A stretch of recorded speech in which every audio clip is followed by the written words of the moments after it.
again right there. It was LeBron's third career postseason game-winning buzzer beater. He is the only player in the last 15 seasons with 3 postseason game-winning buzzer beaters. LeBron watched his coach draw up the final play, and then he threw it out, draining a jumper from the corner, as you can see, to give them the win, 86-84. The series now tied at 2-all. So, Skip Bayless, how impressed were you with what you saw?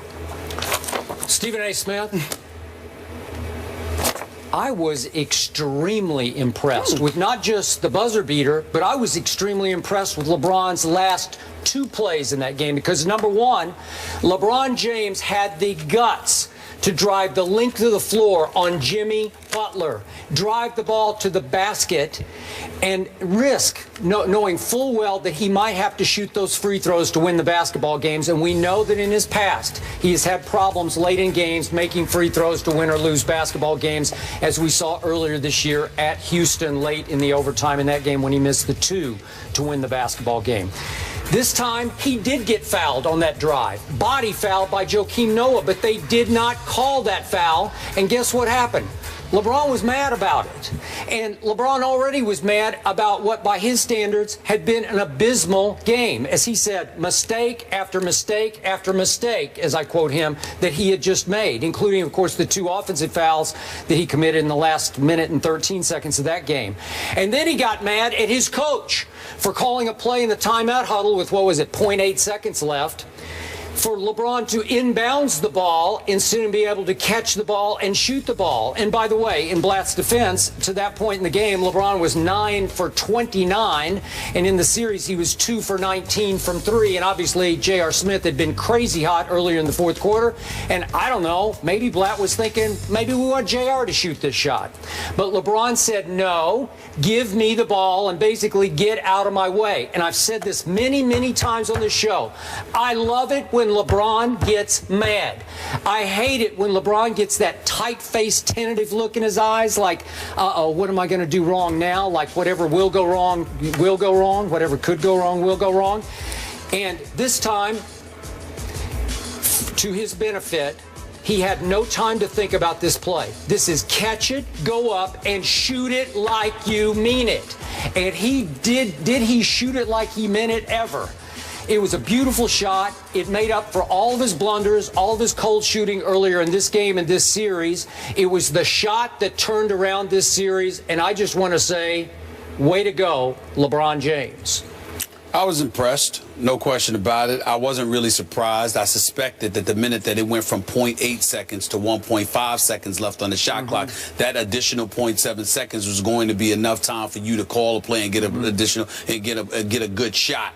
And obviously, I'm thinking somebody like a LeBron or a J.R. Smith, who had drained 3 3-pointers in the fourth quarter, was going to be the one to close the deal. And you know, for me, there were a bevy of errors though, and it kind of turned me off. Like, for example, Tyronn Lue may have saved the season. I mean, with about 8.4 seconds left when Chicago had tied the game, for David Blatt, who I like, and I think that, you know, a lot of people have been entirely too hard on him because he's never coached in the NBA before. He was coaching in Israel. You know, you got people, they talk about his arrogance, they talk about a lot of things, which may very well have validity to it. I'm not saying that they're wrong, but he seems to be an incredibly nice guy, knowledgeable about the game of basketball, just not the NBA brand of basketball. He's a novice. He's a rookie on this level. But to be in a position where you were going to call a timeout when you had nothing left, to pull a Chris Webber. Chris Webber was 19 years old, as Mike Greenberg pointed out when that happened. You're the head coach of the Cleveland Cavaliers in the NBA. You've got to know better. And he's lucky that the officials didn't catch that. I also thought it was incredibly egregious on this part. I don't give a damn how LeBron James was shooting. You at the very least, you use him as a decoy. What you don't do, particularly with that minimal amount of time where you know all you're going to have a chance to do is catch and shoot, you don't have LeBron James inbounding the basketball. Although, wouldn't you agree he's the best passer on the team? It doesn't matter. It doesn't matter because he's the franchise. He's the man. And, and when you consider the fact that Kevin Love is hurt, that Kyrie Irving is in the midst of a 2 for 10 shooting performance because that foot is just killing him. He's working through it. And by the way, from what I'm told, Kobe is somebody that's been in Kyrie's head. He's been consulting him throughout these playoffs, been consulting him in the season. season, Kobe likes this kid a lot and is doing a lot of good things for the psyche of a Kyrie. Kyrie's he's a cold assassin to begin with. You something about injuries or no, just about just everything, like, psyche, everything, whatever it takes to win. Kobe is counseling this young brother, and that explains why Kyrie. It doesn't matter how bad a game he's having, he's always a legit threat because he's cold. But in the end, I have to give LeBron credit where credit is due, because all of this stuff about how he called off a play and all that happens all the time. It's happened on many, many occasions. It's no big deal. And it's not like he sat up there and just totally disregarded the coach in terms of going behind his back. He said, no, we're not doing that. You know, I don't want to hear that. You get me the ball. And that's exactly how he should have. When you're the franchise, that's what you're supposed to do. That's what he did.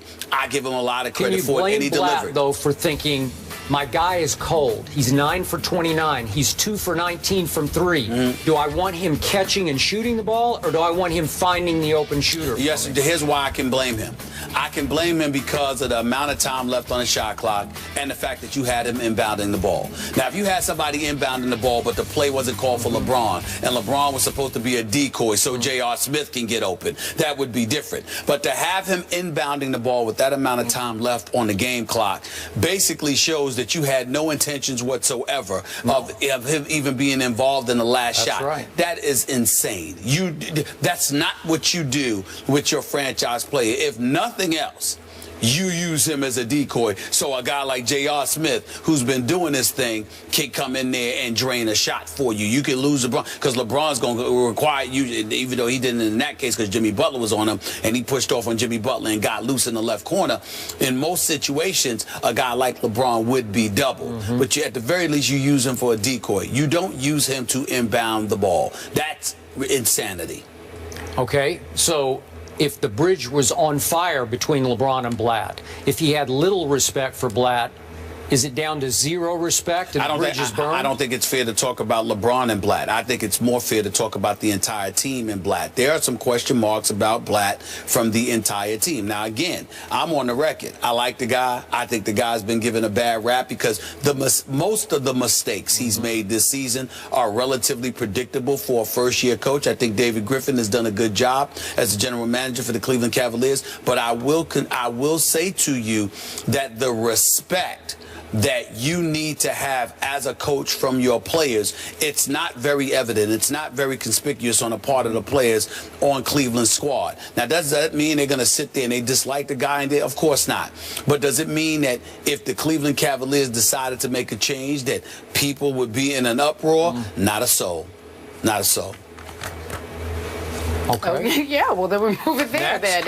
In NBA history, the Game 5 winner of a tied best-of-7 series goes on to win the series 82% of the time. So in this scenario, the Bulls are 9-10 when they're tied 2-all in the best-of-7 series. LeBron's teams, however, are 6-4 in his career in the best-of-7 series when the series is tied 2-all. So, Stephen A., let's talk about this series. Do you think it's over? Yes, I do.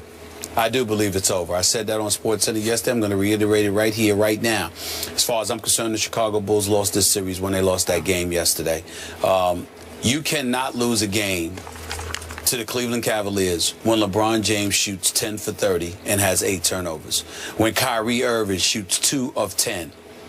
You just can't let that happen. You already don't have love. Kyrie's hurt. LeBron is just struggling in terms of his shooting from the field.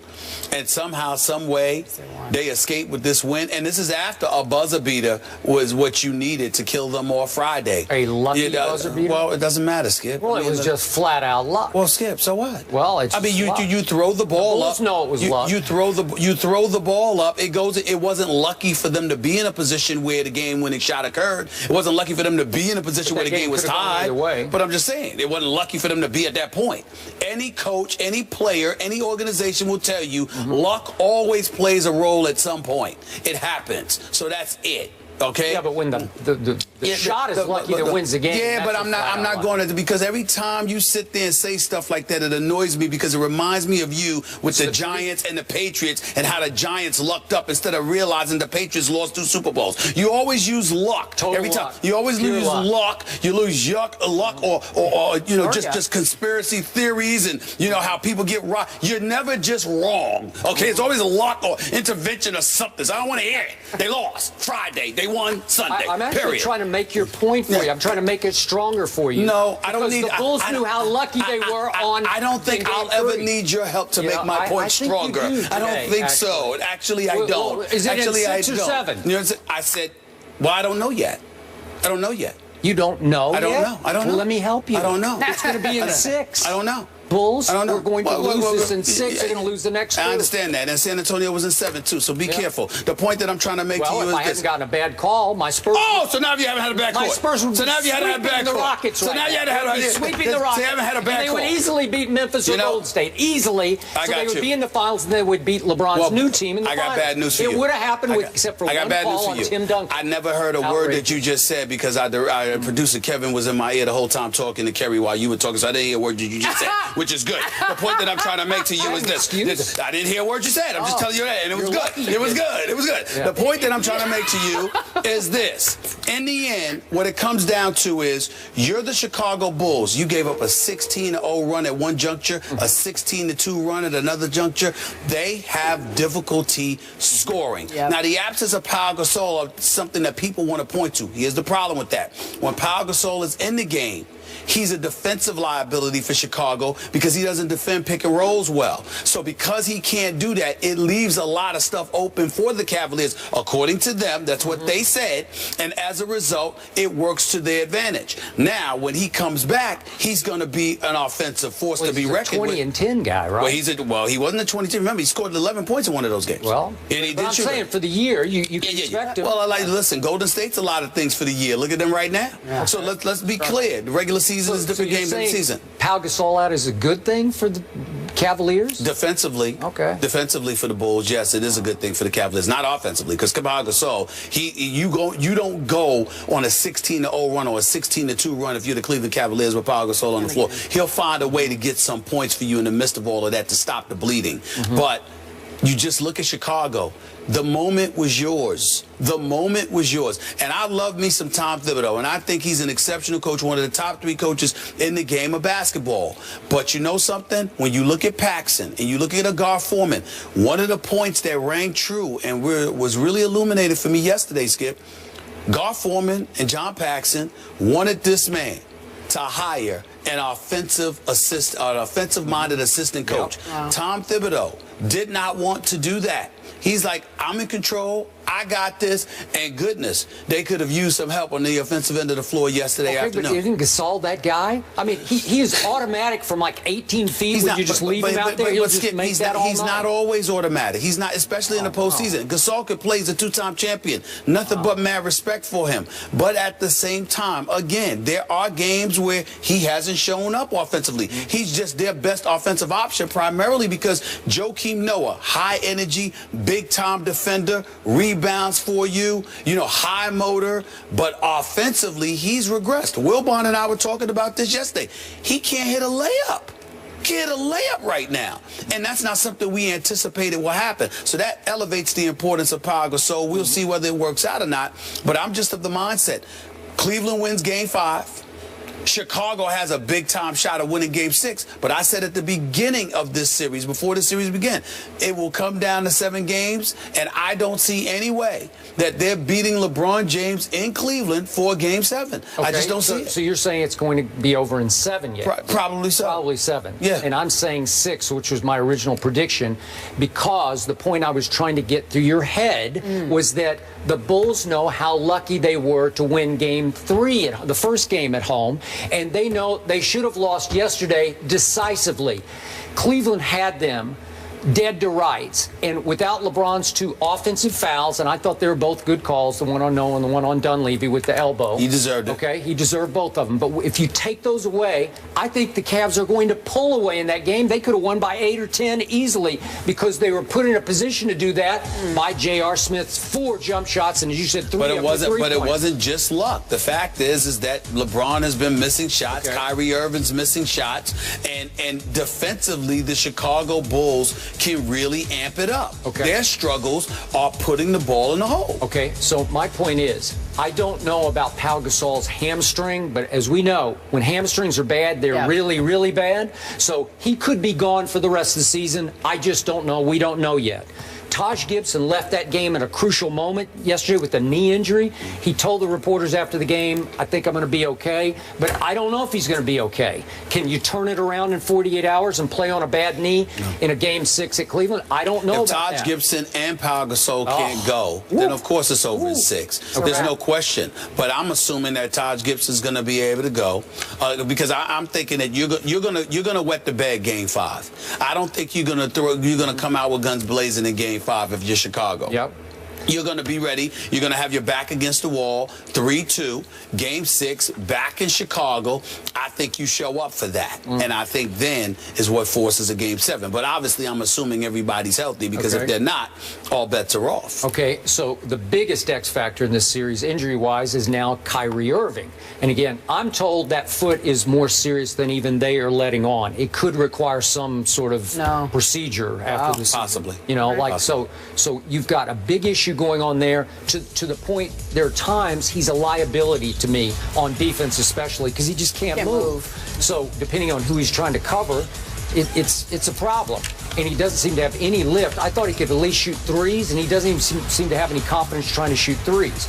Okay, so now more burden falls on the shoulders of the best player on the planet. Can he lift this team with the help of a Mozgov and a Tristan Thompson, who I think have played huge? Let me tell you something right now. Watching Mozgov up close, he's impressive. He is really he can play. He can play. Obviously, Tristan Thompson, he can play as well, and he rebounds and defends with abandon. But you need other guys. You need perimeter shooters if you're LeBron, which to me makes J.R. Smith the X factor. J.R. Smith, and not only that, he's not scared of the moment, and he's not scared to take the big shot. And I think that's very, very important. I think the Bulls are cooked. I think psychologically that they almost lost 2 games at home, did lose 1 on a buzzer beater that just ripped their heart out. The only shot. I just think their only shot was to win games 3 and 4. Sure. And the fact that they lost yesterday, they lost this series. All right, so the gentlemen agree the series is over. One says 6, the other says 7. Game 5, though, however, tomorrow night in Cleveland, 7 Eastern. Odell Beckham, speaking of the game, was a little excited about LeBron James's buzzer beater, shall we say? Take a listen. Let's go, bro! Turn up, bro! Yeah! Turn up! Turn up! I see you, Bron! Yeah! I see you! He sees LeBron. Odell Beckham Jr. will be on our show Wednesday along with Rob Gronkowski. You definitely don't hopefully he'll be calmer Wednesday. He'll be calmer He did Wednesday. put it up. What do you think of that? Well, he was excited. He didn't have a shirt on, right? I mean, well, he's just letting people know what he's working with. Okay, all right. All right. All right. You never know. Hey, Warriors at Memphis. Can they even the series? Someone at the desk says the Warriors are in trouble. We will be back in just a few moments. Also, big weekend for us. NBA playoffs did not disappoint, and we have plenty more to discuss on the show. Head over to our rundown page. That's our Instagram rundown. Be back in a moment. At that point in the game, LeBron was 9 for 29, and in the series he was 2 for 19 from 3, and obviously J.R. Smith had been crazy hot earlier in the fourth quarter, and I don't know, maybe Blatt was thinking maybe we want J.R. to shoot this shot, but LeBron said no, give me the ball and basically get out of my way. And I've said this many times on this show, I love it when LeBron gets mad. Again, right there. It was LeBron's 3rd career postseason game-winning buzzer beater. He is the only player in the last 15 seasons with 3 postseason game-winning buzzer beaters. LeBron watched his coach draw up the final play, and then he threw it out. Draining a jumper from the corner, as you can see, to give them the win, 86-84. The series now tied at 2-all. So, Skip Bayless, how impressed were you with what you saw? Stephen A. Smith, I was extremely impressed with not just the buzzer beater, but I was extremely impressed with LeBron's last 2 plays in that game because, number one, LeBron James had the guts to drive the length of the floor on Jimmy Butler, drive the ball to the basket, and risk knowing full well that he might have to shoot those free standards. Had been an abysmal game. As he said, mistake after mistake after mistake, as I quote him, that he had just made, including, of course, the 2 offensive fouls that he committed in the last minute and 13 seconds of that game. And then he got mad at his coach for calling a play in the timeout huddle with, what was it, 0.8 seconds left, for LeBron to inbounds the ball instead of being able to catch the ball and shoot the ball. And by the way, in Blatt's defense, to the throws to win the basketball games, and we know that in his past, he has had problems late in games making free throws to win or lose basketball games, as we saw earlier this year at Houston late in the overtime in that game when he missed the 2 to win the basketball game. This time, he did get fouled on that drive. Body foul by Joakim Noah, but they did not call that foul. And guess what happened? LeBron was mad about it. And LeBron already was mad about what, by his